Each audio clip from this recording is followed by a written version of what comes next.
Hey guys, welcome back. Today, we've got episode 2 of the Walthers Trainline 50-foot Flatcar project. Let's go ahead and get started.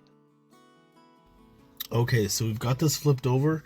Now, this is interesting because there's actually no screws that hold the trucks on. It's these plastic clips from the Walthers Trainline series. Okay, so I've got the trucks off here. These little clips kind of sink back into the body cavity.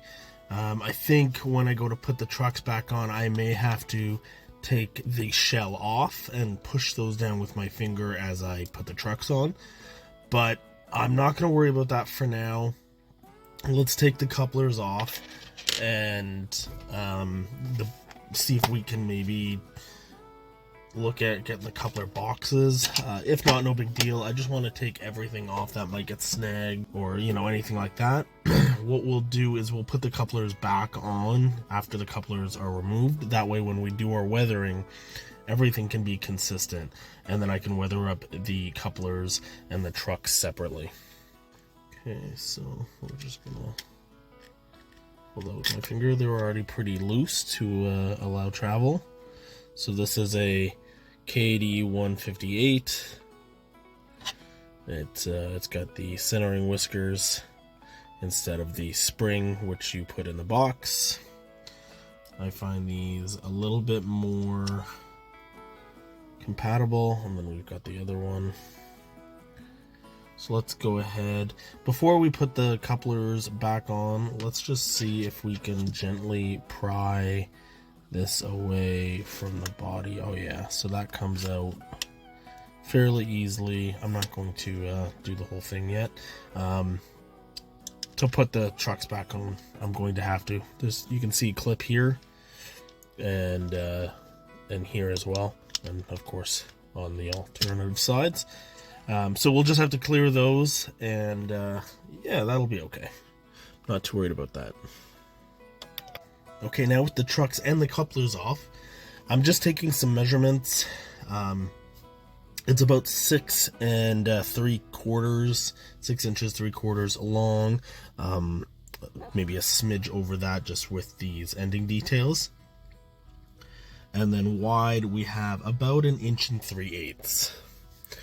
So what I'm going to do is I'm going to put this aside. I'm going to grab the matchsticks, and I'm just going to start cutting them into different sizes and trying to figure out how I might be able to symmetrically put them on, whether I'll have 4 bundles or 3 bundles or 2 bundles, that kind of thing, and just experiment and see what looks best. Okay guys, so I've settled on this configuration. Basically I've cut these into 1 5/8 inches, or fairly close.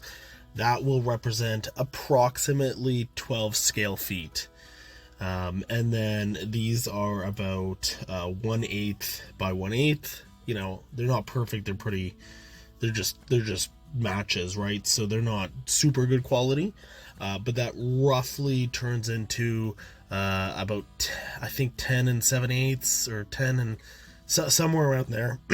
So I think that they're going to represent 12-foot long 6x6s, because obviously a 6x6 is not actually 6x6 anymore.